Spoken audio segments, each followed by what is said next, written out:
میرے نبی نے کتنے معجزے دکھائے مکے میں، نہیں کلمہ پڑھا۔ بدر میں ان کے 70 مارے گئے، فرشتوں کو دیکھا، جبریل کے گھوڑے کی آواز سنی، کلمہ نہیں پڑھا۔ خندق میں شکست ہوئی، کلمہ نہیں پڑھا۔ پانی نکلتے دیکھا، انگلیوں سے، کلمہ نہیں پڑھا۔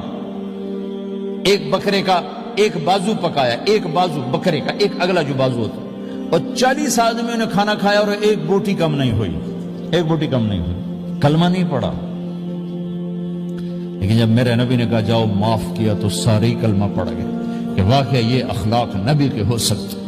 حنین کی جنگ میں جب بھاگے لوگ، شکست ہوئی، تو ایک صحابی کا بھاگتے ہوئے پاؤں ہمارے نبی کے پاؤں پر آیا، اور جوتا سخت تھا، تو آپ نے کہا اوجعتنی، اور آپ کے ہاتھ میں چھڑی تھی، آپ نے اس کو یوں ماری، کہا اوجعتنی، ارے تو نے مجھے کتنا زیادہ درد پہنچایا، دکھ پہنچایا۔ وہ بیچارے پگھل کے رہ گئے اور پریشان ہو گئے، اور فرماتے ہیں سارا دن میں پریشان، ساری رات پریشان کہ اللہ کے نبی کو میں نے تکلیف پہنچائی، اب میرا کیا بنے گا۔ اگلا دن ہوا تو اعلان ہو رہا تھا بھائی جس کا پاؤں نبی کے پاؤں پہ آیا تھا اس کو اللہ کے نبی بلا رہے ہیں۔ تو صحابی کہنے لگے میں نے سمجھا بس اب میری تو دنیا بھی گئی اور آخرت بھی گئی، اب میرے اوپر کیس بنے گا اور مجھے ڈانٹ ڈپٹ بھی ہوگی، میرا کتنا بڑا گھاٹا نقصان ہوگا۔ یہ حاضر ہوئے ڈرتے ڈرتے، تو آپ نے فرمایا میرے بھائی کل میں نے تمہیں چھڑی ماری تھی، وہ مجھے معاف کر دینا، اور یہ 80 اونٹ تمہیں ہدیہ دیتا ہوں، 80 کیملز یعنی 80 پراڈو، 80 رینج روور کا یہ میری طرف سے تمہیں ہدیہ ہے۔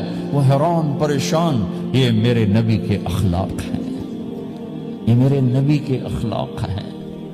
کانٹے بچھانے والی نے 4 دن آنا چھوڑ دیا، بیمار ہو گئی تھی، تو آپ نے کہا کیا بات ہے، وہ ہمارے راستے میں اب کانٹے کوئی نہیں ہیں، کہا یہ وہ بیمار پڑی ہے جو کانٹے بچھاتے تھے۔ تو آپ اس کے گھر چلے گئے، ماں جی خیریت تو ہے، آپ ٹھیک تو ہیں؟ کہا بیٹا مجھے کلمہ پڑھا دے، بس تیرے اخلاق نے مجھے فتح کر لیا ہے۔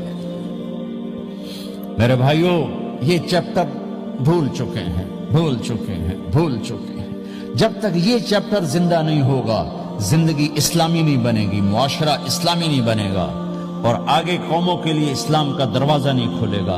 ہمیں معاف کرنا آتا ہو، ہمیں گالی دینے والے کو دعا دینا آتا ہو، غیبت کرنے والے کی تعریف آتی ہو، اور غیبت کرنے سے، غیبت سننے سے اپنے آپ کو ایسے بچاؤ جیسے زہر سے بچاتے ہو، اسے آگ سے بچاتے ہو۔